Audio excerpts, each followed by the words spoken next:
ونعوذ بالله من شرور أنفسنا ومن سيئات أعمالنا من يهده الله فلا مضل له ومن يضلل فلا هادي له أشهد أن لا إله إلا الله وأشهد أن محمدا عبده ورسوله اللهم صل على محمد وعلى آل محمد كما صليت على إبراهيم وعلى آل إبراهيم وبارك على محمد كما باركت على إبراهيم وعلى آل إبراهيم إنك حميد مجيد. فقد قال الله سبحانه وتعالى في كلامه العزيز: أعوذ بالله من الشيطان الرجيم بسم الله الرحمن الرحيم ومن آياته أن خلق لكم من أنفسكم أزواجا لتسكنوا إليها وجعل بينكم مودة ورحمة إن في ذلك لآيات لقوم يتفكرون. صدق الله العلي العظيم. عن أبي هريرة رضي الله عنه عن النبي صلى الله عليه وسلم: تنكح المرأة لأربع: لمالها ولحسبها ولجمالها ولدينها فاظفر بذات الدين تربت يداك أو كما قال صلى الله عليه وسلم. رواه البخاري. விண்ணிலே விண்மீன்களையும் மண்ணிலே மனித கோடியையும் படைத்து பரிபாலிக்கக்கூடிய ஏகவல்லோன் ரப்புல் இஸ்ஸத் அல்லாஹ் ஒருவனுக்கே புகழ் அனைத்தும். சலாத்தும் சலாமும் சத்திய தூதர் சன்மார்க்க போதகர் சர்தார் ஆலம் முஹம்மது முஸ்தபா ஸல்லல்லாஹு அலைஹி வஸல்லம் அன்னவர்கள் மீதும் அன்னவர்களுடைய வாழ்க்கை அனுவனுவாக பின்பற்றி நடந்த சஹாபாக்கள், தாபிஊன்கள், தபஉ தாபிஈன்கள், நாளைய கியாம நாள் உண்டாகும் வரை உலகில் வாழ்ந்து கொண்டிருக்கின்ற வாழ இருக்கின்ற முஸ்லிமான முஃமினான ஆண்கள் பெண்கள் எல்லோரும் மீதும் அல்லாஹ்வுடைய ரஹ்மத்தும் மக்ஃபிரத்தும் உண்டாவதாக. இறை இல்லமா பள்ளியில் இஅ்திகாஃப் நியத்தில் அமர்ந்திருக்கும் இஸ்லாமிய சகோதரர்களே, ரப்புல் இஸ்ஸத் அல்லாஹ் எவ்விடயங்களை வாழ்க்கையில் எடுத்து நடந்து கொள்ளுமாறு கூறியிருக்கிறானோ அந்த விடயங்களை வாழ்க்கையில் எடுத்து நடந்து கொள்ளுமாறும், எந்த விடயங்களை ஹராமாக்கி தவிர்ந்து கொள்ளுமாறு கூறியிருக்கிறானோ அந்த விடயங்களை வாழ்க்கையில் முற்றுமுழுதாக தவிர்ந்து கொள்ளுமாறும் அடியேனாகிய எனக்கும் அப்பால் உங்களுக்கும் வசியத்தும் நசீஹத்தும் செய்து கொள்கிறேன். இத்தகுல்லாஹ் ஹைசுமா குன். அன்பிக்கின இஸ்லாமிய சகோதரர்களே, ரப்புல் இஸ்ஸத் அல்லாஹ் இந்த உலகத்தில் அவனுடைய பிரதிநிதிகளாக எங்களை அனுப்பியிருக்கிறான். இந்த உலகம் நிரந்தரமானதல்ல. இந்த உலகத்தில் இருக்கக்கூடிய எந்த வஸ்துவும் எங்களுக்கு சொந்தமானதும் அல்ல. எங்களுக்கு ஒரு நாள் இருக்கிறது. அந்த நாள் எப்போது வருமோ அந்த நாள் இந்த உலகக்கான விடையை கொடுத்து விட்டு நாளைய ஆகிரத்துடைய வாழ்க்கையை நாங்கள் ஆரம்பிக்க வேண்டியிருக்கிறது. அன்பிக்கின இஸ்லாமிய சகோதரர்களே, ஒரு சமூகத்துடைய வெற்றி, ஒரு சமூகத்துடைய எழுச்சியை அல்லாஹ் மஸ்ஜித் ஊடாக செய்யப்படக்கூடிய பணிகளில் பொதிந்து வைத்திருக்கிறான். இஸ்லாமிய வரலாற்றை நாங்கள் பார்ப்போமானால் முஸ்லிம்களுக்கு என்று ஒரு தனித்துவமான வரலாறு இருக்கிறது. அதே போல நம் நாட்டை நாம் எடுத்துக்கொண்டால் நாம் இந்த நாட்டில் ஒரு சிறுபான்மை மக்களாக வாழ்கிறோம். ஆனால் எங்களுக்கான நீண்ட கால வரலாறு இருந்து கொண்டிருக்கிறது. இந்த வரலாறை தோற்றுவிப்பதற்கு அச்சாணியாக இருந்தது எம்முடைய இந்த மஸ்ஜிதுகள். இந்த நாட்டில் இருக்கக்கூடிய மஸ்ஜிதுகள் தான் எங்களுடைய நீண்ட கால வரலாற்றை தோற்றுவிப்பதற்கு ஒரு அடிப்படையாக இருந்தது. ஸல்லல்லாஹு அலைஹி வஸல்லம் அவருடைய காலத்திலும் ஸல்லல்லாஹு அலைஹி வஸல்லம் அவர்கள் மஸ்ஜித் நபவியை மையப்படுத்தி பல பணிகளை பல திட்டங்களை கொண்டு வந்து அதனூடாக மிகப்பெரிய ஒரு சமூகத்தை கட்டி எழுப்பினார்கள். அன்பிக்கின இஸ்லாமிய சகோதரர்களே, ஸல்லல்லாஹு அலைஹி வஸல்லம் அவர்கள் மஸ்ஜித் நபவியை எப்படி உருவாக்கினார்கள் என்றால், குர்ஆன் ஃபார் ஆல், எல்லோருக்குமான குர்ஆன் எனும் திட்டத்தை கொண்டு வந்தார்கள். எல்லோருக்கும் குர்ஆன் ஃபார் ஆல் என்பது கிட்டத்தட்ட நாங்கள் நினைக்கிறது போல் குர்ஆன் மதரசா போன்றதல்ல. எல்லோருக்குமான ஒரு திட்டத்தை கொண்டு வந்து மஸ்ஜித் நபவியை ஒரு திறந்த பல்கலைக்கழகமாக மாற்றி அதனூடாக பல விடயங்களை மக்களுக்கு உண்டு பண்ணி மிகப்பெரிய ஒரு சமூகத்தை ஸல்லல்லாஹு அலைஹி வஸல்லம் அவர்கள் கட்டி எழுப்பினார்கள். அந்த அடிப்படையில் தற்காலத்தில் நாங்கள் இருந்து வாழ்ந்து கொண்டிருக்கிறோம். எங்களுடைய பகுதிகளில் மஸ்ஜித் இருந்து கொண்டிருக்கிறது. நாங்களும் சில திட்டங்களை கொண்டு வந்து எங்களுடைய சமூகத்தை கட்டியெழுப்ப வேண்டிய கடப்பாடு இருந்து கொண்டுதான் இருக்கிறது. அந்த அடிப்படையில் முதலாவது திட்டம், நாங்களும் எப்படி எடுகேஷன் ஃபார் ஆல் என்று சொல்றது போல, கல்வி எல்லோருக்கும் தேவை என்பது போல குர்ஆன் என்பது எல்லோருக்கும் தேவை. நாங்க நினைக்கிறத போல குர்ஆனை வாசிக்கிறதுக்காக குர்ஆன் வரல. குர்ஆனை நாங்க யாரும் இன்னும் அதிகமான மக்கள் சரளமாக ஓத தொடங்கல. அதனுடைய தஜ்வீத், அதனுடைய மகாரஜ், அதனுடைய சிஃபாத்துகள், அதனுடைய உள் விடயங்கள், அதனுடைய தஃசீர்கள், அது சொல்லவார விடயம், அது பேசிக்கொண்டிருக்கக்கூடிய விடயங்களை நாங்க இன்னும் தெரிந்து கொள்ள முயற்சி செய்யல. அன்புக்கினிய இஸ்லாமிய சகோதரர்களே, அந்த திட்டத்தை மஸ்ஜிதை மையப்படுத்தி நாங்க கொண்டு வர வேண்டியிருக்கிறது. அதே போல இரண்டாவதாக மஸ்ஜிதை மையப்படுத்தி வறுமை ஒழிப்புக்கான திட்டம் ஒன்றை கொண்டு வர வேண்டியிருக்கிறது. ஒரு சாரார் பணத்தை அதிகரித்து பண செல்வந்தர்களால் உணவுகள் வீணடிக்கப்படுகிறது. இன்னொரு பக்கம் உணவில்லாமல் பசியினால் வாடிக்கொள்ளக்கூடிய சமூகமும் எங்களுடைய அண்டை வீட்டார்களும் இருந்து கொண்டுதான் இருக்கிறார்கள். மூன்றாவது திட்டமாக மஸ்ஜிதை மையப்படுத்தி நாங்கள் கொண்டு வர வேண்டியது குடும்ப மேம்பாடு, குடும்ப உறவை வலுப்படுத்துதல் என்ற திட்டத்தை கொண்டு வர வேண்டும். அதே போல நான்காவதாக தரமான கல்வி, பெண்களுக்கான திட்டம், அவருடைய வாழ்வியல் சம்பந்தமாக, உரிமைகள் சம்பந்தமாக. ஆறாவதாக வாலிபர்களுக்கான வழிகாட்டல் திட்டம். இப்படி பல திட்டங்களை மஸ்ஜிதூடாக மஸ்ஜிதை மையப்படுத்தி உருவாக்கி நம்முடைய சமூகத்தை கட்டியெழுப்ப வேண்டிய அவசியம் இருந்து கொண்டுதான் இருக்கிறது. அந்த அடிப்படையில் இஸ்லாமிய சகோதரர், இன்றைய குதுபாவில் நாங்க ஒரு தலைப்பை குடும்ப மேம்பாட்டு திட்டம், குடும்பம் வலுப்பெற என்ன செய்ய வேண்டியிருக்கிறது என்ற திட்டத்தை நாங்கள் பார்ப்போம். அன்புக்கின இஸ்லாமிய சகோதரர்களே, சமூகத்தில் இருக்கக்கூடிய நாங்கள் எல்லோரும் திருமணம் என்ற ஒரு விடயத்தை கடந்து செல்ல வேண்டும். பெற்றோர்களாகிய நாம் திருமணத்தை கடந்து விட்டோம். எங்களுடைய பிள்ளைகள் திருமணத்தை எதிர்நோக்கி கொண்டிருக்கிறார்கள்.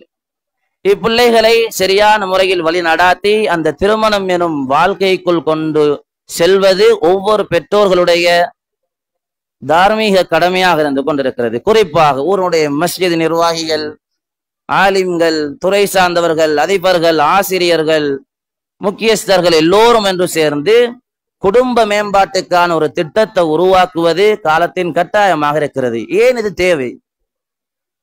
ஏன் இது தேவை? அல்லாஹ் வமின் ஆயாத்திஹி அன் ஹலகலக்கும் மின் அன்ஃபுசிக்கும் அஸ்வாஜன் லிதஸ்குனு இலைஹா, திருமணத்தை பத்தி அல்லாஹ் என்ன சொல்லுகிறான் தெரியுமா? வமின் ஆயாத்திஹி, இதனுடைய அத்தாட்சிகள் என்னும் ஒன்று. நீங்க நினைக்கிறத போல ஒரு நாளுடைய கூத்தல்ல. நீங்க நினைக்கிறத போல இது ஏதோ உங்களுடைய விடயங்களுக்காக நான் உருவாக்கினதல்ல. வமின் ஆயாத்திஹி அன் ஹலகலக்கும் மின் அன்ஃபுசிக்கும், உங்களிலிருந்தே உங்களுக்கான சோடியை படைத்து அதை நான் உங்களுக்கு அத்தாட்சியாக்கி இருக்கிறேன். அன்பிக்கினிய இஸ்லாமிய சகோதரர்களே, ரப்புல் இஸ்ஸத் அல்லாஹ் சொல்லுகிறான், திருமணம் என்பது என்னுடைய அத்தாட்சிகளில் ஒன்று. அந்த வசனத்துல தொடர்ல சொல்லுகிறான், இன்ன ஃபீ ذلك لآيات لقوم يتفكرون, யார் அல்லாஹ்வுடைய அத்தாட்சிகளை சிந்திக்கிறார்களோ, யார் அல்லாஹ்வுடைய அத்தாட்சிகளை யோசிக்கிறார்களோ அவர்களுக்கு இந்த திருமணத்தில் பல படிப்பினைகள் இருந்து கொண்டுதான் இருக்கிறது. அன்பிக்கினிய இஸ்லாமிய சகோதரர்களே, அல்லாஹ் இந்த திருமணத்தை எங்களுக்கு அறிமுகப்படுத்தக்கூடிய சந்தர்ப்பத்துல இந்த திருமணத்துடைய நோக்கம் என்ன என்பதையும் அதுல சொல்லுகிறான். இந்த திருமணத்துடைய ஒப்ஜெக்டிவ் என்ன, நோக்கம் என்ன? அல்லாஹ் சொல்லுகிறான், உங்கள இருந்தே நான் உங்களுடைய துணையை படைத்திருக்கிறேன்.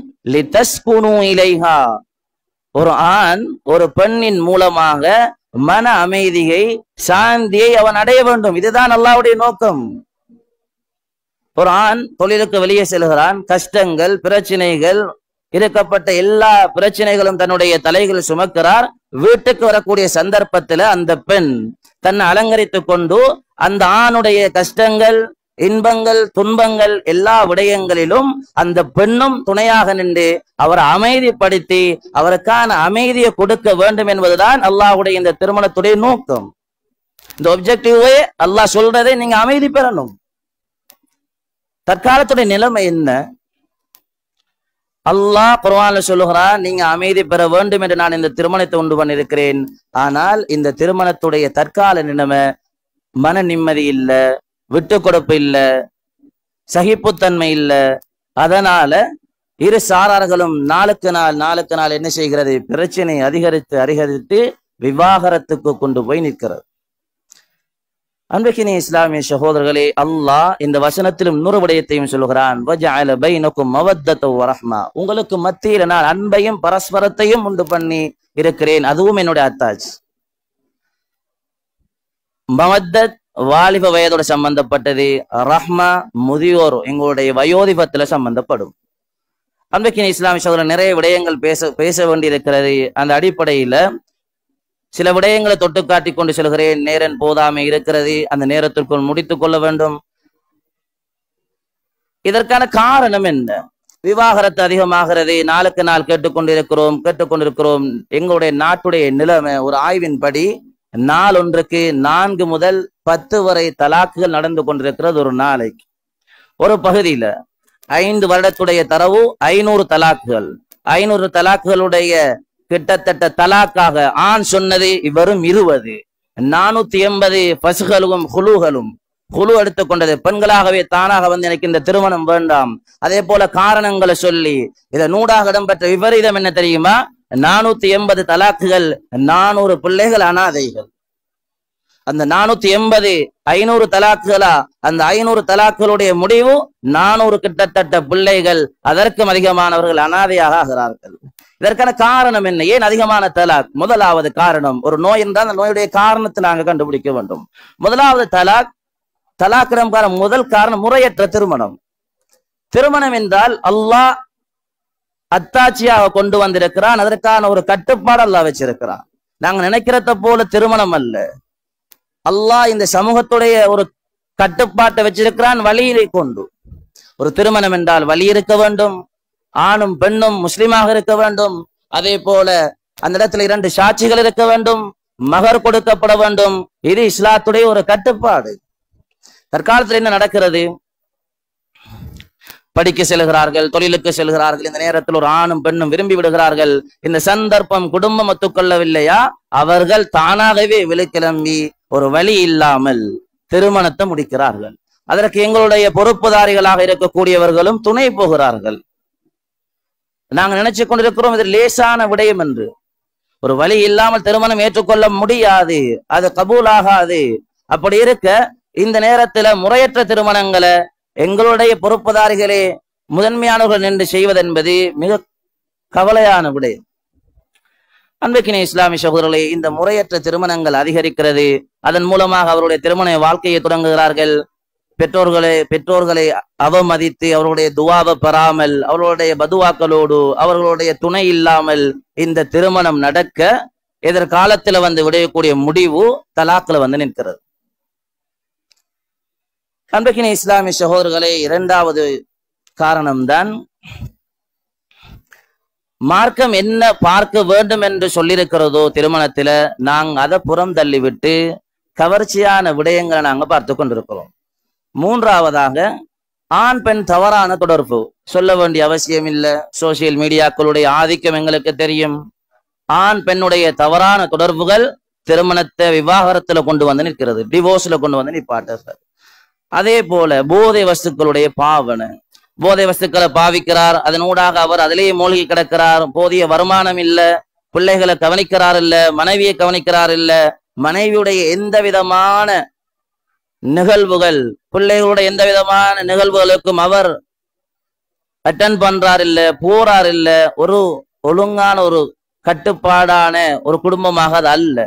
இந்த போதை வஸ்து நூடாக தலாக்குகள் அதிகமாக இடம்பெற்றுக் கொண்டிருக்கிறது.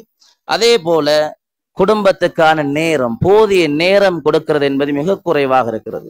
வியாபாரம், கடை, நண்பர்கள், தாய், சகோதரி நேரம் கொடுக்கிறோம். எங்களை நம்பி வந்த எனக்காக இருக்கக்கூடிய என்னுடைய மனைவிக்கு நாங்க நேரம் கொடுக்கிற குறவு.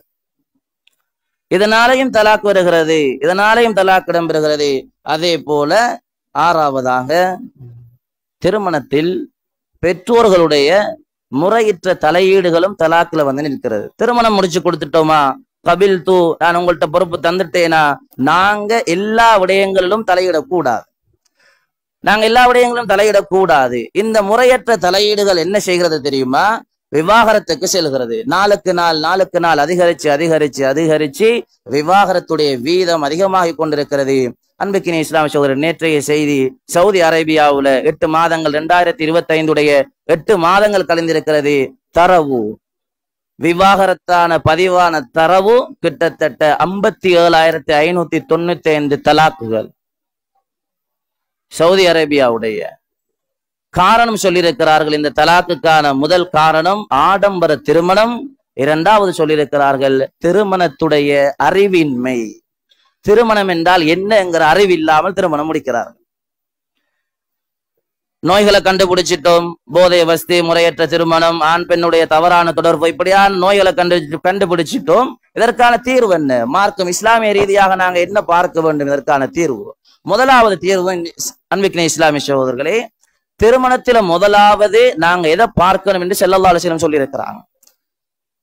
ஸல்லல்லாஹு அலைஹி வஸல்லம் சொன்னார்கள், துன்கஹுல் மர்அத்து லிஅர்பயின், ஒரு பெண் 4 விடயங்களுக்காக திருமணம் முடிக்கப்படுவாள். முதலாவது லிமாலிஹா, அவருடைய பொருளாதாரம், வலி ஹசபிஹா, அவருடைய குடும்ப அந்தஸ்து, வலி ஜமாலிஹா, அவருடைய பியூட்டி, அவருடைய அழகு, 4வது வலி தீனிஹா, அவருடைய தீன். சொன்னார்கள் ஸல்லல்லாஹு அலைஹி வஸல்லம், ஃபல்ஃபர் பிதாத்தி தீன், தீனுடைய மார்க்கப்பட்டுள்ள பெண்ணை நீ தேர்ந்தெடுத்து உன்னுடைய வாழ்க்கையை நீ என்ன செஞ்சுக்கொள், வெற்றியாக கொள். அன்பிக்கின இஸ்லாமிய சகோதரர், சில நபர்கள் சில பேர்கள் இந்த ஹதீஸை வேறு விதமாக விளங்குகிறார்கள். முதலாவது பணம் தானே, 2வது குடும்பம், 3வது அழகு, அப்படித்தானே பார்க்க சொல்லியிருக்கிறது. அன்பிக்கின இஸ்லாமிய சகோதரர், இந்த ஹதீஸுடைய விளக்கம் அதல்ல. ஸல்லல்லாஹு அலைஹி வஸல்லம் காலத்துல 3 கூட்டத்தார் வாழ்ந்தார்கள். குறைஷிகள், யூதர்கள், கிறிஸ்தவர்கள். இந்த 3 கூட்டமும் இந்த 3ஐயும் கட்டிப்பிடிச்சு கொண்டிருந்தாங்க. இதை உள்ளத்திலிருந்து அகற்றணும், மக்களுடைய உள்ளத்திலிருந்து இதை இல்லாமல் ஆக்கணும் என்பதற்காக வேண்டி இந்த 3ஐயும் ஸல்லல்லாஹு அலைஹி வஸல்லம் அவங்க சொல்லிட்டு சொன்னாங்க, ஃபல்ஃபர் பிதாத்தி தீன், தீனுடைய மார்க்கப்பட்டுள்ள பெண்ணை எடுத்து வெற்றி அடைஞ்சு கொள் என்று ஸல்லல்லாஹு அலைஹி வஸல்லம் சொன்னார்கள். அதனால யாரும் தவறாக விளங்கிக் கொள்ள வேண்டாம். அழகை பார்க்க கூடாது, பணத்தை பார்க்க கூடாது, குடும்பத்தை பார்க்க கூடாதல்ல, எல்லாம் பார்க்க வேண்டும். ஆனால் என்னுடைய முதன்மையான நோக்கம் தீனாக இருக்க வேண்டும். இந்த ஹதீஸுடைய முஹத்திஸீன்கள் சொல்றார்கள், ஃபல்ஃபர், லஃபர் என்ற வார்த்தையை பாவிக்கிறாங்க. லஃபர் என்று சொன்னால் ஒரு போர் நடக்குது. இந்த போர்ல யார் வெற்றி பெறுகிறாரோ அவர் லாஃபிர். ஒரு போர்ல வெற்றி அடைந்த ஒரு நபருக்கு சொல்லக்கூடிய இந்த வசனத்தை, இந்த சொல்ல ஸல்லல்லாஹு அலைஹி வஸல்லம் இந்த ஃபல்ஃபர் பிதாத்தி தீன் ஏன் இந்த குடும்ப வாழ்க்கைக்குள்ள கொண்டு வந்தாங்க. எப்படி ஒரு போர்ல 2 சாரார் இருப்பார்களோ அவர்களுக்கு யுத்த தந்திரங்கள் ஒவ்வொன்றும் வித்தியாசப்படும், அவருடைய திட்டங்கள் வித்தியாசமாக இருக்கும். அதே போல திருமணம் எனும் இந்த இடத்துல 2 சாரார் வருவாங்க, ஆணும் பெண்ணும் வருவார்கள். இவர்கள் குணத்தால, தன்மையால, அணுகுமுறையால இவர்கள் என்ன ஒவ்வொருவரும் வித்தியாசமானவர்கள். இவர்கள் 2ம் ஒன்று சேரக்கூடிய இடம் திருமணம். இந்த 2 பேரும் ஒன்று சேர்ந்து வாழ்க்கையை அழகாக கொண்டு சென்று வெற்றி பெற்றுக் கொள்ளுங்க என்று ஸல்லல்லாஹு அலைஹி வஸல்லம் சொன்னாங்க. அன்பிக்கின இஸ்லாமிய சகோதரர்களே, அழகானவர்களை முடித்தால் நாங்க நிம்மதியாக வாழலாம் என்று சொன்னால், அழகான பெண்களை முடித்தவர்கள் காலி கோட்டுக்கு வந்திருக்க தேவையில்லை. பணம் படைத்தவர்களை முடிச்சிருந்தால் நீண்ட காலம் வாழலாம் என்று சொன்னால், பணம் படைத்தவர்களை முடித்தவர்கள் காலி கோட்டுக்கு வர வேண்டிய தேவை ஏற்பட்டிருக்காது. குடும்ப அந்தஸ்தை பார்த்து திருமணம் முடித்தால் நீண்ட காலம் வாழலாம் என்றிருந்தால், அந்த குடும்ப அந்தஸ்தை பார்த்து முடித்தவர்கள் காலி கோட்டுக்கு வர வேண்டிய தேவை ஏற்பட்டிருக்காது. ஸல்லல்லாஹு அலைஹி வஸல்லம் மிகப்பெரிய ஒரு மெசேஜ் சொன்னாங்க, நீங்க தீனுள்ள மார்க்கப்பட்டுள்ள அந்த கணவன் மனைவிக்கு அநியாயம் செய்யாமல், மனைவி கணவனுக்கு அநியாயம் செய்யாமல், இப்படியான ஒரு மார்க்கப்பட்டுள்ள ஒரு பெண்ணை நீங்க தேர்ந்தெடுங்க. அவள் உங்களுடைய இன்பங்கள், உங்களுடைய துன்பங்கள், உங்களுடைய கஷ்டங்கள், உங்களுடைய நஷ்டங்கள், இது எல்லாவற்றையும் சேர்த்து கொண்டு அந்த திருமண வாழ்க்கையை அழகுபடுத்துவாள். இது முதலாவது. எங்களுடைய திருமணம் எங்களுடைய பிள்ளைகளுக்கு நாங்கள் பார்க்கிறோமா? முதலாவது தீன பாருங்க. 4 விடயத்திலையும் தீன பாருங்க. அவருடைய பணம் சம்பாத்தியம் தீனுக்கு உட்பட்டதா? அவருடைய குடும்ப அந்தஸ்து தீனுக்குட்பட்டவர்களாக இருக்கிறார்களா? அவர்களுடைய அழகை பாருங்க, தீனுக்குட்பட்ட வகையில் அவருடைய அழகுகளை வெளிப்படுத்துகிறார்களா? அன்பிக்கின இஸ்லாமிய சகோதரர்களே, ஹதீஸை நாங்க தெளிவா வழங்கணும். இது எல்லாத்திலையும் தீனை பார்த்து அதையும் பார்த்து கொண்டுதான் எங்களுடைய திருமணத்துக்குள்ள நாங்க செல்லணும். இரண்டாவதாக, வாழ்க்கையை தொடங்கும் பொழுது விவாகரத்திலிருந்து நாங்க தவிர்த்து கொள்றதுக்கு வாழ்க்கையை ஆரம்பிக்கும் பொழுது தீனோடு ஆரம்பிங்க. தொழுகை இல்லாத திருமணம், முழு குடும்பத்துக்கும் தொழுகை இல்லை. அன்றைக்கு அசருக்கு கல்யாணம் சொல்ல போனால் பெண்ணுடைய மேக்கப் தொடங்குவதும் கிட்டத்தட்ட 2 மணிக்கு. அசர் இல்ல, மக்ரிப் இல்ல, இஷா இல்ல, தொழுகையே இல்லாமல் ஒரு குடும்பமும் ஒரு திருமணத்தை சேர்ந்து வச்சால் இந்த நலவுகள் எப்படி இந்த திருமணத்துல வந்து சேரும்? ஸல்லல்லாஹு அலைஹி வஸல்லம் ஒரு அழகான துஆ ஒன்றை கற்றுத் தந்தார்கள். திருமணம் முடித்து ஒரு பெண் பாடமாக்காதவர்கள் பாடமாக்கி கொள்ளுங்க, ஓதாதவர்கள் ஓதிக்கொள்ளுங்க. அல்லாஹும்ம இன்னி அஸ்அலுக கைரஹா வ கைர மா ஜபல்தஹா அலை வ அஊது பிக மின் ஷர்ரிஹா வ ஷர்ரிஹா மா ஜபல்தஹா அலை. அல்லாஹ்விடத்துல கேளுங்க, யா அல்லாஹ் இவளின் நன்மையையும் நீ இவளுக்கு வழங்கிய குண நலன்களையும் நன்மையும் இடத்துல நான் கேட்கிறேன். அந்த பெண்ணிடத்துல இருக்கிற நலவை நான் உன்கிட்ட கேட்கிறேன், நன்மையை கேட்கிறேன் யா அல்லாஹ். அவருடைய குண நலன்களையும் நான் இடத்துல கேட்கிறேன் யா அல்லாஹ். வஅஊது பிக மின் ஷர்ரிஹா, இவருடைய தீய விடயங்கள்ல இருந்தும் அவருடைய தீய குணங்கள்ல இருந்தும் தீமையில இருந்தும் யா அல்லாஹ் என்ன பாதுகாத்துடு யா அல்லாஹ். நாங்க பெண்ணுக்கு 50,000 அல்ல 1,00,000 அல்ல ஆடைகள் எடுக்கிறோம் பிறந்த அந்த திருமண நாளுக்கு. ஸல்லல்லாஹு அலைஹி வஸல்லம் கற்று தந்தார்கள், இதெல்லாம் வாப்பா உங்களுக்கு தேவை சந்தோஷமான வாழ்க்கை, இந்த துவாவை நீங்க ஓதுங்க, இந்த துவாவை ஓதி தொழுகையோடு இஸ்திக்பாரோடு தௌபாவோடு என்ன செய்யுங்க, உங்களுடைய வாழ்க்கையை ஆரம்பிங்க. தொழுகை இல்லாத அனாச்சாரங்களான மார்க்கம் தடுத்த விடயங்கள் எல்லாம் அரங்கேறப்படுகிறது திருமண மண்டபங்கள்ல. ஒரு பெண் தலை முடிய துறக்க முடியாது, ஒரு பெண் தன்னுடைய தலை முடிய காட்ட முடியாது. ஆனால் கொழும்பு பகுதிகளில் அதிகமாக வந்துட்டு பெண்களுடைய முந்தானை இல்லாமல் முடிகளை வேண்டிய டிசைனுக்கு மாத்தி திருமண மண்டபத்துல உட்காரக்கூடிய கலாச்சாரம் கொழும்பு பகுதிகளில் வந்துட்டு நம்முடைய பகுதிகளிலேயும் 1-2 வந்திருக்கும், எதிர்காலங்கள் அது வந்துரும். இது தடுத்த விடயம் அல்லாஹ். ஒரு அழகான ஒரு வாழ்க்கைய அல்லாஹ் சொன்ன ஒரு குடும்பத்தை ஆரம்பிக்க போகிறோம், அல்லாஹ் தடுத்த விடயங்களை கொண்டு. இது முறையல்ல சகோதரர், இது தலாக்குகள் தான் கொண்டு போய் நிற்கும். அதே போல 3வது விடயம், மிக முக்கியமான விடயம் தான், கணவன் மனைவி இருவர்களும் அந்த திருமணம் முடித்ததற்கு பின்னால் பேசிக்கொள்ள வேண்டும். குறிப்பாக பொருளாதார விடயம்.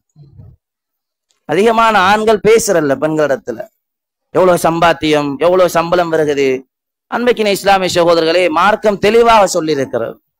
என்னோட மனைவிட்ட நாங்க உட்கார்ந்து பேசணும். மனைவிட்ட என்னுடைய சம்பாத்தியம் இது, உங்களுடைய சம்பாத்தியம் எது, எங்களுடைய சம்பாத்தியம் ஒரு மாதத்துக்கு 1,00,000, இதற்குள்ள நாங்க எவ்வாறு எங்களுடைய வாழ்க்கையை கொண்டு போகலாம். அண்மையில் நடந்த ஒரு சம்பவம், பெருநாளைக்காக வேண்டி பெண் எடுத்த ஆடையுடைய பெறுமதி 50,000. பெருநாளுடைய செலவு தனி, பெண்ணுடைய செலவு மட்டும் 50,000. தலாக்குல போய் முடிந்தது. ஏன்? அந்த கணவனுடைய வருமானமே வெறும் 40,000 தான் மாதத்திற்கு. நாங்க என்ன செய்யறோம்னு சொன்னால், இந்த விடயங்களை பேசுறல்ல, அந்த பெண்கள்கிட்ட பேசுறல்ல. ஏன் காரணம் தெரியுமா? அந்த பெண்ணை பத்தியோட அறிவு எங்கள்கிட்ட இல்லை. சில நேரம் அந்த பெண் ஒரு பிள்ளையாக இருப்பாள் வீட்டுக்கு, அல்லது வசதி படைத்தவர்களாக இருக்கலாம். இவர் எடுத்தக்கூடிய மாசத்துக்கு 1,00,000 எடுத்தாலும் அவருடைய வாப்பா அப்படி வளர்த்திருக்கலாம், வசதியானவர், நல்ல உணவுகள், நல்ல ரெஸ்டாரண்ட்களுக்கு கொண்டு போய் நல்ல ஆடைகளை வாங்கியிருப்பாங்க, கடைகள்ல ரெஸ்டாரண்ட்கள்ல நல்ல சாப்பாடுகளை கொடுத்திருப்பாங்க. அந்த பெண் வளர்ந்த முறை அப்படி இருக்கலாம், அது பிழையல்ல. தன்னுடைய தகப்பன் தன்னுடைய பிள்ளைய அந்த முறையில வளர்த்திருக்கிறார். நாங்கள் திருமணம் முடித்தால் நாங்கள் உட்கார்ந்து பேசணும்.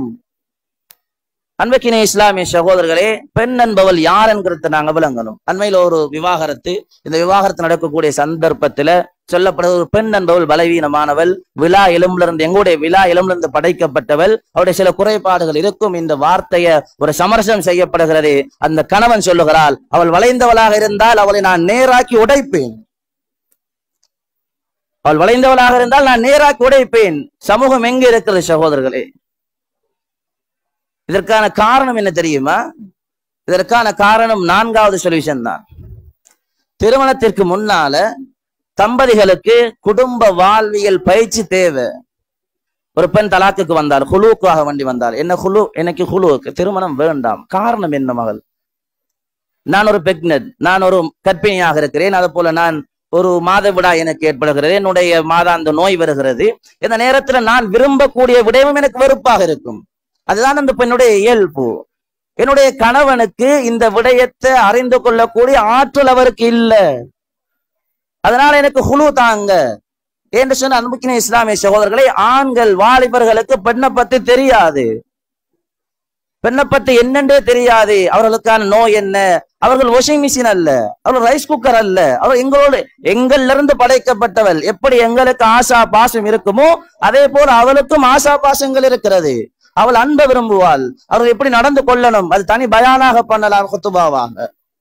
இப்படியான நிலைமைக்கு என்ன காரணம் சொன்னால், இந்த ஆணுக்கு அதனுடைய தெளிவு இல்லை. பெண் என்றால் யார்? பெண்ணுக்கு நாங்க என்ன விடயங்களை உண்டு பண்ணி கொடுக்கணும்? அன்பிக்கின இஸ்லாமிய சகோதரர்களே, அதுதான் 4வது முறை, 4வது சொல்யூஷன் என்ன தெரியுமா? திருமணத்திற்கு முன்னால குடும்ப வாழ்வியல் பயிற்சி, ப்ரீ மேரேஜ் எடுகேஷன் கொடுக்கப்படணும். பிரே சேலங்கள் ஊடாக அண்மையில் நடைபெற்றது நான் நினைக்கிறேன். ஆனால் அது மஸ்ஜிதுகளை மையப்படுத்தி, தாய் மஸ்ஜிதாக இருக்கக்கூடிய எங்களுடைய தாய் மஸ்ஜித் அதை மையப்படுத்தி அதற்கு கமிட்டியை உருவாக்கி சப் கமிட்டிஸ்களை ஏனைய பள்ளிவாசலுக்கு கொடுத்து ஊர் நடக்கக்கூடிய திருமணங்கள், புதிதாக திருமணங்கள்ல உள்வாங்குறாங்க அல்லது மறுமணங்கள்ல இணைகிறாங்க, இவங்களை ஒன்று கூட்டி இவங்களுக்கு வாழ்வியல் பயிற்சி. அன்புக்கின் இஸ்லாமிய சகோதரர்களே, ஏராளமான விடயங்கள் பேசலாம், நேரம் போதாமையாக இருக்கிறது. இல்லற வாழ்க்கையில ஏராளமான காரணங்களை வாலிபர்கள் கொண்டு வராங்க. தலாக் எங்களுக்கு வேணும், அது தலாக்குக்கு போக வரிய காரணமே அல்ல. அவர் நினைக்கிறார் இது எனக்கு எப்படி ஒரு அநியாயம் செய்கிறார், அதனால தலாக் எனக்கு வேணும். அன்பார்ந்த சகோதரி, நிறைய விடயங்கள் எங்களுடைய வாலிபர்களுக்கு சொல்லிக் கொடுக்கப்பட வேண்டும், பெண்களுக்கும் சொல்லிக் கொடுக்கப்பட வேண்டும். வெறும் ஹுத்துபாவில் இந்த விஷயத்தை பேசி எல்லா விடயங்களையும் ஹுத்துபாவில் பேசவும் முடியாது. அதற்காக வேண்டி எங்களுடைய ஊருடைய ஒரு முக்கியமான தேவையாக நாங்கள் அதை எடுத்து துறை சார்ந்தவர்கள், மஸ்ஜித் நிர்வாகிகள், ஆலிம்கள், அதிபர்கள், ஆசிரியர்கள் எல்லோரும் ஒரு சமூகமாக சேர்ந்து குடும்ப வாழ்வியல் பயிற்சியுடைய திட்டத்தை கொண்டு வர வேண்டும். அதற்கு எங்களுக்கு முதல் தேவையா, மலேசியாவில் இந்தோனேஷியாவில் இது ஒரு சட்டமாக ஒரு முறையாக இருக்கிறது. ஒரு ஆணும் ஒரு பெண்ணும் திருமணம் முடிக்க வேண்டுமா, அவங்க இருவரும் என்ன செய்யணும், அந்த கோர்சஸை ஃபாலோ பண்ணி அவருடைய சர்டிபிகேட் என்ன செய்யணும், திருமணத்துடைய அந்த இதுல ஒப்படைக்கணும். எந்த அளவுக்கு என்று சொன்னால், திருமண அந்த நிக்காவுடைய சந்தர்ப்பத்துல அந்த கணவன்கிட்ட கேட்கப்படும் குளிப்புடைய கடமை என்ன, பெண் என்றால் யார், பெண்ணுக்குடைய மாதவிடாயுடைய கால அளவு என்ன, சூரத்துல் ஃபாத்திஹாவுக்கு உங்களுக்கு பாடமா, இது எல்லாம் என்ன செய்யப்படும், அந்த ஆணிடம் கேட்கப்படும். இது கட்டாயம் தெரிய வேண்டியது. பெண் என்று யார் என்றே தெரியாம நாங்க திருமணத்துக்குள்ள போகிறோம். ஒரு பைக் ஓடுறது எடுக்கிறண்டா, ஒரு லைசன்ஸ் எடுக்கிறண்டால் அதற்கான எக்ஸாம் பாஸ் பண்ணுகிறோம், எல்போர்ட் தரப்படுகிறது, ஓடி பழகிறோம். அதற்கு பின்னால பெண் என்பவள் யார் என்பதற்கு நாங்க வாழ்ந்து காட்டணும் அல்ல, என்னுடைய எடுகேஷனுடைய அறிவு இருக்கிறது, எத்தனையோ புத்தகங்கள், குடும்ப வாழ்க்கை, திருமணத்துடைய முன்னால் தேவையான விடயங்கள், ஏதோ விடயங்கள்ல ஈடுபடுகிறோம். வாழ்க்கை அப்பா நல்ல வாழ்க்கையாக வாழணும். அல்லாஹ் அத்தாட்சி என்று சொன்னது மவத்தத்தோ வரஹ்மா, அன்பையும் பரஸ்பரத்தையும் உங்களுக்கு நான் கொட்டுறது என்ற அத்தாட்சி என்று அல்லாஹ் சொல்லுகிறான். சிந்தித்து பாருங்க என்று சொல்லுகிறான். அந்த திருமணத்தை ஒரு நாள் கூத்து போல உங்களுடைய முன்னோர்கள் சொல்லுவார்கள், 1000 காலத்து பயிர் என்று சொல்லுவார்கள். திருமணம் என்பது 1000 காலத்து பயிர். அந்த 1000 காலத்து பயிரை நாங்க ஒரு நிகழ்வு ஒரு நாள்ல முடிக்க முடியாது. அதற்கான உரம் போடப்பட வேண்டும், அதற்கான தண்ணி ஊட்டப்பட வேண்டும், அதற்கான விடயங்கள் செய்யப்பட வேண்டும். அப்போதுதான் அது நீண்ட காலத்துக்கு பயிராக இருந்து கொண்டு இருக்கும். அதே போல என்னுடைய திருமண வாழ்க்கைக்காக வேண்டி நான் தயார் பண்ணணும். இந்த தயார்படுத்தல் இல்ல, எதுவுமே இல்ல. திருமணத்தை முடிக்கிறோம், அதற்கு பின்னால சின்ன சின்ன விடயங்களுக்காக வேண்டி விவாகரத்து, சின்ன பின்னமாகி குழந்தைகள் அனாதைகளாக ஆகி வீதிகள்ல இருந்து காலிக்கோட்ல வந்து எங்களுக்கு வாழ்வுக்கு விடிவு தாங்க என்று கேட்கிறார்கள். அன்பிற்கிற இஸ்லாமிய சகோதரர்களே, நாங்க ஒன்று விளங்கணும், இது எங்களுடைய பொறுப்பு. எங்களுடைய பிள்ளைகளுக்கு நாங்க கற்றுக் கொடுக்கணும். இது ஒரு பயிற்சி நடக்கல என்று சொன்னாலும் ஒரு பெற்றோருடைய பொறுப்பு. அது ஒரு பெற்றோர் அதை செய்ய வேண்டிய கடப்பாடு அவருக்கு இருக்கிறது. லேசான ஒரு உதாரணம், ஸல்லல்லாஹு அலைஹி வஸல்லம் அவங்க ஃபாத்திமா ரலியல்லாஹு அன்ஹா அவங்களுக்கு திருமணத்துடைய நேரம் அழைத்து சொன்னார்கள், ஃபாத்திமா, அலி எப்படிப்பட்டவர், அலியுடைய வருமானம் என்ன, அவருக்கு மேலதிகமான விடயங்களை கேட்டு நீங்க அவரை தொந்தரவுப்படுத்திடாதீங்க. அலி, ஃபாத்திமா எப்படிப்பட்ட பெண், ஃபாத்திமா எப்படிப்பட்டவள் என்பதை ஸல்லல்லாஹு அலைஹி வஸல்லம் இரு பேருக்கும் என்ன செய்தார்கள், சொல்லிக் கொடுத்தார்கள். கவலையான விடயம், தகப்பன் மகன்கிட்ட பேசுறதில்ல, தாய் பிள்ளட்ட பேசுறதில்ல, குடும்ப வாழ்க்கையில பத்தி பேசுறதில்ல. 4வது 5வது இந்த விவாகரத்திலிருந்து நாங்க குறைச்சி கொள்றதுக்கு 5வது முக்கியமான விடயம், கணவன் மனைவி பாராட்ட வேண்டும். உணவை சமைச்சு தாரால், உடுப்ப கலகி தாரால், பிள்ளைகளை அழகான முறையில வளர்த்து கொண்டு வருகிறார். ஆனால் உள்ளத்துல கை வச்சு கேட்டு பாருங்க, இன்றைக்கு ஜும்மாக்கு நாங்க வந்தோம், வெண்ணிற ஆடையில வந்திருக்கிறோம், அழகா வந்திருக்கிறோம், இந்த ஆடையை கலையாது மனைவிதானே கலையினது. நான் வெளியே போகக்குள்ள இன்னொரு சுத்தமானவராக அழகானவராக காட்டுவதற்கு ஒரு உதவி செய்கிறார். அல்லாஹ் உங்களுக்கு பரக்க செய்வானாக. அவர் செய்யக்கூடிய சில விடயங்கள் பிழை இருக்கலாம், நலவுகள் என்ன செய்யுங்க, பாராட்டுங்க. ஸல்லல்லாஹு அலைஹி வஸல்லம் வாழ்க்கையை பார்த்தோன்னா ஏராளமான சம்பவம் இருக்கிறது, ஏராளமான சம்பவம் இருக்கிறது. பாராட்டுங்க, பெண்ணை பாராட்டுங்க. அவள் அந்த ஒரு மனிதன் ரீதியில, ஒரு மனிதனுடைய இயல்பு என்ன தெரியுமா, ஒரு விடயத்தை செய்யும் பொழுது ஒருத்தர் அதை பாராட்ட வேண்டும். அவர் என்கரேஜ் பண்ணினால் அவருக்கு சந்தோஷம், அது மனித இயல்பு. பெண் என்பவள் ஒரு மனிதன், அவள் ஒரு மலக்கல்ல, அவளும் ஒரு மனிதர் தான். அவளும் ஒரு ஆசைப்படுவாள். அழகான உணவை சமைச்சால் சாப்பிட்டால் ஜஸாக்குமுல்லாஹ் கைரா, நல்ல சாப்பாடாக இருக்கிறது, அழகாக சமைத்து தாரீங்க, என்னை ஒரு அழகாக பார்த்து கொள்றீங்க, சொல்லி பாருங்க, வாழ்ந்து பாருங்க. வாழ்க்கை துன்பம் அல்ல, இன்பமாக மாறும். கடைசியா ஒரு செய்தி, திருமணத்துல வாழக்கூடிய காலத்துல ஒரு துவா ஸல்லல்லாஹு ரப்பலி ஸல்லல்லாஹு கற்று தந்தான். இந்த துவாவை அதிகமாக எல்லோரும் கேளுங்க. ரப்பனா ஹப் லனா மின் அஸ்வாஜினா வ ذُرِّيَّاتِنَا قُرَّةَ أَعْيُنٍ. யா அல்லாஹ் எங்களுக்கு மனைவியை தந்துடு, பிச்சலங்களை தந்துடு, அந்த பிச்சலங்கள் குர்ரத் ஆயுன் கண் குளிர்ச்சியான பிள்ளைகளாக தந்துடு. கண் குளிர்ச்சி என்று சொன்னால் என்ன? நாங்க நினைக்கிறோம் என்னுடைய பிள்ளை படிச்சிருக்கிறார், நல்ல ப்ரொஃபஷனல் இருக்கிறார், நல்ல சம்பாதிக்கிறார், கண் குளிர்ச்சி. இது ஒரு நியமத், ஒரு பகுதியாக இருக்கலாம். ஆனா உண்மையான கண் குளிர்ச்சி என்ன தெரியுமா? நான் வயோதிபம், நோய்வாய்ப்பட்டு ஏலாத கட்டம் நான் இருக்கக்கூடிய சந்தர்ப்பத்துல என்ற மனைவியை நான் அழைக்கிறேன். அவள் முகம் சுளிக்காம என்னிடத்துல வந்து எனக்கான வேலைகளை செய்கிறாள். என்னுடைய மகனை நான் அழைக்கிறேன், அவன் முகம் சுளிக்காம என்னுடைய கிளினிக்கு என்ன கூட்டிட்டு போகிறார். இதுதான் உண்மையான கண் குளிர்ச்சி என்று உலமாக்க சொல்றான். இதுதான் உண்மையான கண் குளிர்ச்சி. அந்த நேரத்துல நாங்கள் இதைத்தான் எதிர்பார்ப்போம். அதே போல கடைசியாக ஒரு துவா கட்டாயம் எல்லோரும் துவாக்கல்ல சேர்த்துக் கொள்ளுங்க. நலவுகளை கேளுங்க, எல்லாம் கேளுங்க. மனைவியுடைய மௌத்துக்கு முன்னால நான் மௌத்தாகிடணும். மனைவியுடைய மௌத்துக்கு முன்னால யா அல்லாஹ் என்ன நீ எடுத்துடு யா அல்லாஹ். பெண் என்பவள் உடலால் பலவீனமானவள், உள்ளத்தால் உறுதியானவள். ஆண் உடலால் உறுதியானவன், உள்ளத்தால் பலவீனமானவன். நாங்க என்னதான் மார்பு தட்டினாலும் மனைவி இழந்தவர்கள் இருக்கிறார்கள். கேட்டு பாருங்க அதனுடைய கவலை. அதனால சொல்லுவாங்க, மௌத்துக்கு முன்னால என்னுடைய மௌத்துக்கு முன்னால என்னுடைய மனைவி இழந்து கூடாது, ஆனால் என்னுடைய மனைவியோட மௌத்துக்கு முன்னால நான் இழந்துடணும். நான் இந்த உலகத்துல மனைவிக்கு முன்னாலே போயிடணும் என்று சொன்னால் அந்த பிரிவு இருக்குதானே சகோதரர்களே. எவ்வளவுதான் நாங்கள் என்ன சொன்னாலும் அது பெரும் ஒரு துயரம். இழந்தவர்கள் அனுபவ ரீதியாக சொல்லுவார்கள், தெரிந்தவர்கள் தெரிந்த விதத்தில் நான் சொல்லுகிறேன். என்னை விட என்னுடைய வயதுடைய காலங்கள்ல திருமண வாழ்க்கையை வாழ்ந்து கொண்டிருக்கக்கூடிய எத்தனையோ எங்களுடைய முன்னோர்கள் இருக்கிறார்கள். ஆனால் பெண் இல்லாமல் நாங்கள் வாழ மாட்டோம். என்னுடைய துணை இல்லாமல் கடைசி காலங்கள்ல பெண் இல்லாமல் புள்ள பார்க்கலாம், மனைவி எல்லாரும் பார்க்கிறாங்க குடும்பங்கள். ஆனால் அந்த உள்ளம் அந்த என்னுடைய மனைவியை தேடும். இதுதான் சில மௌத்துகள் பார்க்கிறோம். கணவன் மௌத்தாகி கொஞ்ச நாள்ல மனைவி மௌத்தாகிடுவார், மனைவி மௌத்தாகி கொஞ்ச நாள்ல கணவன் மௌத்தாகிடுவார். அன்பிக்கின இஸ்லாமிய சகோதரர்களே, அந்த விடயத்துல கவனம் செலுத்துங்க. ஒரு ஊராக ஒரு சமூகமாக நாங்க என்ன செய்ய வேண்டும்? கட்டாயமாக இந்த விடயத்துல கவனம் செலுத்த வேண்டும். தலாக்குடைய அடுத்த ஒரு காரணம், ஒரு மிக முக்கியமான ஒரு செய்தி, பெற்றோர்கள் பிள்ளைகளுடைய திருமண விடயத்துல குடும்ப வாழ்க்கையில எல்லை மீறி தலையிட வேண்டாம். எங்களுக்கான ஒரு எல்லையை தந்திருக்கிறது, அந்த எல்லையோடு நாங்க நின்றுங்க. நாங்க மார்க்கம் தெரியாம சில விடயங்களை கதைச்சு கொள்கிறோம். அல்லாஹ் பாதுகாக்க வேண்டும். ஒரு அண்மையில ஒரு பிரச்சனை, மகனிடத்துல வாப்பா சொல்லுகிறார், மகன் நீ தலாக்கு கூறிட்டு வா மகன், நான் பார்க்கிறேன் ஒண்ணு நல்ல குடும்பத்தை பண்ணிருக்கிறாள், நான் முடிச்சு தாருகிறேன், வசதியாக இருக்கிறாள். இது அழகல், இது முறை அல்ல. இது உண்மையா ஒரு தகப்பன் பேசக்கூடிய வார்த்தை அல்ல. இதே நிலைமை உங்களுடைய மகளுக்கு வந்தால் முறையற்ற எங்களுடைய அணுகுமுறை போல பெற்றோர்கள் தேவையில்லாமல் என்ன செய்யக்கூடாது? எங்களுடைய பிள்ளைகளுடைய குடும்ப விஷயத்துல தலையிடக்கூடாது. எனவே அன்பார்ந்த சகோதரி, குடும்ப வாழ்க்கையுடைய விஷயத்துல கவனம் செலுத்துவோம். ஒரு கமிட்டியை உருவாக்குவோம், மேம்பாட்டுக்கான ஒரு திட்டம். அது கட்டாயம் வாழ்வியல் பயிற்சி தேவை.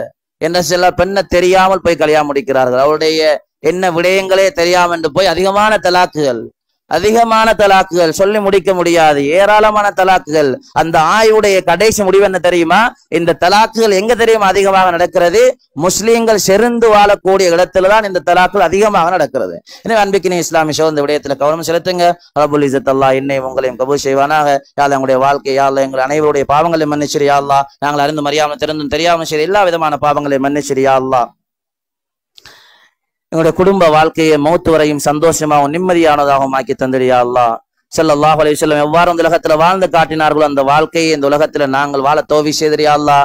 தீனுள்ள பெண்ணை திருமணம் முடிச்சு தீனோடு வாழ்க்கையை ஆரம்பித்து கணவன் மனைவி புரிந்துணர்வோடு வாழ்ந்து நல்ல சமுதாயத்தை உருவாதற்கு தௌஃபீக் செய்திரு யா அல்லாஹ். வாஹிரு தாவானா அல்ஹம்துலில்லாஹி ரப்பில் ஆலமீன்.